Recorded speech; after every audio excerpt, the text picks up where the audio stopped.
When most people watch college football, they typically focus on the Power 4 teams, but each and every year, there are plenty of surprising teams that come out of the Group of 5 who have shocking and incredible seasons. In today's video, I want to highlight 9 teams that, in my opinion, have come out of nowhere in the Group of 5 or are having special years. These teams also deserve a spotlight, and that's what we're going to talk about today. But before we get started, if you're a big fan of college football, be sure to subscribe to the channel, leave a like if you didn't support today's video, and let me know what player, team, topic, or situation I can cover next. Now let's go ahead and get started and talk about some Group of 5 teams that have shocked us this year. Okay, so the first team I want to talk about is the Missouri State Bears. This is one of the more inspiring stories of this season, as they were just an FCS program before this year. They finally made the move to Conference USA, and so far, the Bears are currently 4th in the conference and somehow have a 5-3 record. They ended up getting killed by USC in Week 1 before getting their first win against Marshall. They then lost to SMU and Western Kentucky, but have since beat UT Martin, Middle Tennessee State, New Mexico State, and Florida International. Sure, they're not playing an SEC level schedule, but for being a first-year team that wasn't very good in the FCS, Missouri State is having a pretty good season. They're led by Jacob Clark at quarterback, who has 1,600 yards, and then Shamari Lawrence has 550 yards on the ground for them. Missouri State has seen a decent amount of success, and they still have games against Liberty, UTEP, Kennesaw State, and Louisiana Tech. I bet they win 2 more games on the season and end up going 7-5 when it's all said and done, but either way, it's been a great first season for them in the FBS. The second team I want to talk about is the Kennesaw State Owls. I did a feature on them on the channel last week if you want to check that out, but Kennesaw State was literally the worst team in the FBS last year. They got beat by pretty much everybody, and besides that win over Liberty, they were completely irrelevant. Kennesaw State as a whole is a pretty new program, as they were just started in the last 20 years, but they were really good at the FCS, so they decided to make the move to FBS in 2024. They fired their only head coach in program history in Brian Bohannon, and so far, Coach Jerry Mack has done a great job. In year 1, they only lost to Wake Forest by 1 point, and then also got blown out by Indiana, who's currently the number 2 team in the nation. Since then, Kennesaw State has been electric as they beat Merrimack, Arkansas State, Middle Tennessee, Louisiana Tech, Florida International, and UTEP. I mean, Conference USA is absolutely horrible, so they have a chance at a couple more wins. They'll still play against New Mexico State, Jacksonville State, Missouri State, and Liberty, but as of right now, Kennesaw is having a very good season, and it's led by their 2 quarterbacks, Amari Odom and Dexter Williams. Both of them transferred into the program, and then guys like Coleman Bennett and Gabriel Benyard have been great for them as skill players. Coach Mack deserves a ton of credit for getting the Owls back on track this season, and we'll see if Kennesaw can develop into an even better program over the coming years. For a little while, I didn't know if head coach Timmy Chang was going to make it at Hawaii. After being a star quarterback for them, he returned to be their head coach and has finally gotten the Rainbow Warriors to really get going this season as they upset Stanford in Week 1, 23-20. That was the biggest win in a long time for Hawaii, but after that, they ended up losing to Arizona. Luckily, things got a lot better for them though, as they win 5 of their next 6 games against Sam Houston, Portland State, Air Force, Utah State, and Colorado State. They ended up losing to Fresno by 2 points, and then last night blew it on the road to San Jose State, but still, Hawaii is currently 6-3, has a chance at getting to the Mountain West Championship game, and they have a pretty explosive and fun offense. They're led by star quarterback Micah Alejado, and he has 2,100 yards and 15 touchdowns, and then Jackson Harris and Pofeli Ashlock have been great at receiver. They have a dynamite offense that is super fun to watch, and for the remainder of the season, they play San Diego State, UNLV, and Wyoming. San Diego State and UNLV are 2 of the best teams in the conference, so those should both be really good games, and Hawaii has a chance at a special season, but I bet they end up winning only 8 games when it's all said and done. When I think of teams that are typically near the bottom of college football, Old Dominion usually comes to mind. Besides occasionally upsetting Virginia Tech, Old Dominion has been pretty much irrelevant in college football, but this year they've actually been pretty good. They ended up losing to Indiana 27-14, which is pretty crazy with how good Indiana has become, and then after that, they beat NC Central before beating Virginia Tech on the road 45-26. This is one of the biggest wins in program history for the Monarchs, and since then, they've been really good. They beat both Liberty and Coastal, and then in the last 2 weeks, they beat App State and UL Monroe.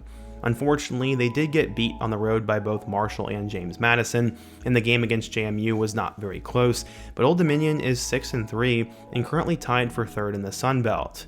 While they definitely won't surpass James Madison and win the Sun Belt East, Old Dominion still has a chance at a special season, and they could win 9 games. They have Troy, Georgia Southern, and Georgia State, and they should definitely win those last 2 games. Old Dominion is led by their star quarterback Colton Joseph, who has 2,200 yards and 19 touchdowns through the air, and also has rushed for 620 yards and 9 touchdowns on the ground. He is by far their best player, and he has a couple of good targets in Trey Brown III and Ja'Cory Thomas. It's definitely super cool seeing the Monarchs having a good season, and I'd like them to become one of the better programs in the Sun Belt. Another team that is in their first year of the FBS is the Delaware Blue Hens. After being a decent team at the FCS level, Delaware decided to join Conference USA, where they are currently 7th. While they have fallen off a bit in the last couple of weeks, they still deserve a spotlight because it's really hard to win in your first year in the FBS. They ended up beating Delaware State in Week 1 before competing with Colorado until halftime. They then beat both UConn and Florida International, but they have sadly lost 3 of 4 to Jacksonville State, WKU, and most recently Liberty. Their lone win came against Middle Tennessee, and currently the Blue Hens are 4-4, but they still have a schedule that sets them up for a good season, as they should beat Louisiana Tech, Sam Houston, and UTEP, which would get them to 7 wins in year 1. I doubt they end up beating Wake Forest, and they're led by their quarterback Nick Minicucci and then their star running back Joe Silver. There is still a ways to go for the Delaware program, but they're having a good season in year 1, and currently they are competitive. We now get to our best team on the list, and that is the North Texas Mean Green. Head coach Eric Morris has done an incredible job for them, as they are currently 8-1 and are 2nd place in the American Conference. They have a real chance at getting to the conference title, and if that happens, that means they have a chance at the college football playoff. They ended up beating Lamar, Western Michigan, Army, and South Alabama, and then also had a huge win over Washington State. They suffered their first loss of the season against number 24 USF, as they had a couple plays not go their way, but then, since then, they've beat UTSA, they had a crazy game against Charlotte, and then they ended up beating an undefeated Navy team yesterday. They are currently led by their star quarterback, Drew Mestemaker, who's arguably the best quarterback in the group of 5, as he has 2,700 yards and 21 touchdowns, and broke the American Conference record for passing yards in a game against Charlotte. Caleb Hawkins has become the go-to running back with nearly 800 yards and 11 touchdowns, and Wyatt Young and Cameron Dorner are the 2 main receivers for Drew. North Texas has a really good team, and for the rest of the season, they'll play UAB, Rice, and Temple. There's no reason why they shouldn't win all 3 of those games, and in that case, North Texas would go 11-1, and I think would get into the conference championship. They have the best shot of any team on this list, and they sort of came out of nowhere. Another shocking team on this list has been the Temple Owls. There was talk about Temple shutting down their football program because they had gotten so bad, but so far in 2025, first-year head coach Casey Keeler has done an incredible job. He came over to Temple by way of Sam Houston State, and after beating UMass and Howard in Week 1 and Week 2, they lost back-to-back games to ranked teams in Oklahoma and Georgia Tech. Since then, Temple has been solid though, as they beat UTSA, Charlotte, and Tulsa to win 3 of their last 5 games. They lost by 1 point against Navy, and then this past weekend lost to East Carolina.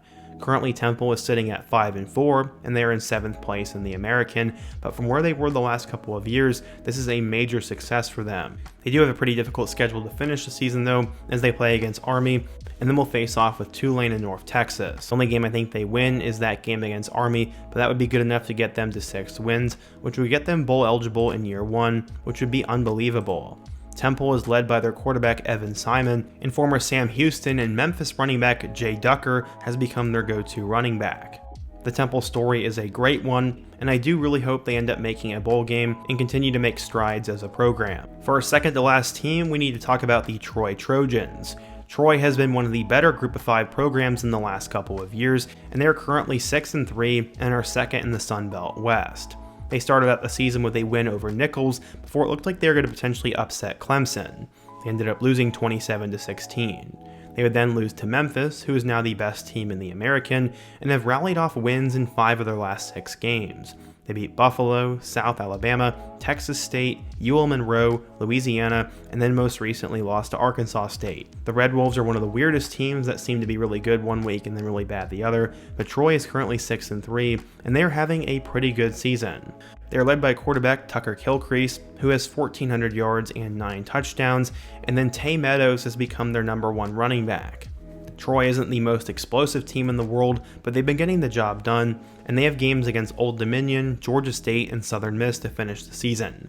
But I think they win their last 2 games, and that would give them a chance at 8 or 9 wins, which would be a big success for Troy. And finally, the last team I decided to include on the list is the San Diego State Aztecs. Maybe they shouldn't be here because they're typically one of the better Group of 5 programs in the country, but they are currently 7-1 and have an outside shot at making the college football playoff as well. It's been a weird year for them, as their only loss came on the road against Washington State, who's also one of the weirdest teams in college football, and besides that, they have a win over Stony Brook, a shutout over Cal, and then 5 straight wins over Northern Illinois, Colorado State, Nevada, Fresno State, and Wyoming. None of the games have honestly been very close, and they're one of the more dominant Group of 5 teams this season. At quarterback, they are led by former Michigan transfer Jaden Denegal, who has 1,400 yards and 8 touchdowns. Lucky Sutton and Byron Cardwell have become the top 2 running backs for them, and Jordan Napier leads the way with 45 catches for 600 yards. Their offense isn't honestly that explosive either, but they have a great defense, and to finish the year, they'll play Hawaii, Boise State, San Jose State, and New Mexico. These next 2 games will be crucial for them, but if they can get through those 2 games, they are likely going to the Mountain West Championship, or they would have an outside chance of making the playoff if the American absolutely implodes. Either way, it's been a great season for head coach Sean Lewis, and he may look to take a bigger job here soon, but we'll see. But also, what do you guys think? If you're a fan of one of these schools, what has made your team so successful? Who's another Group of 5 team who's had a successful season? And what topic should I cover next? Be sure to let me know down below, leave a like if you just support today's video, subscribe if you're new, and check out one of the videos on the end screen. Hope to see you guys again soon, but until next time, peace.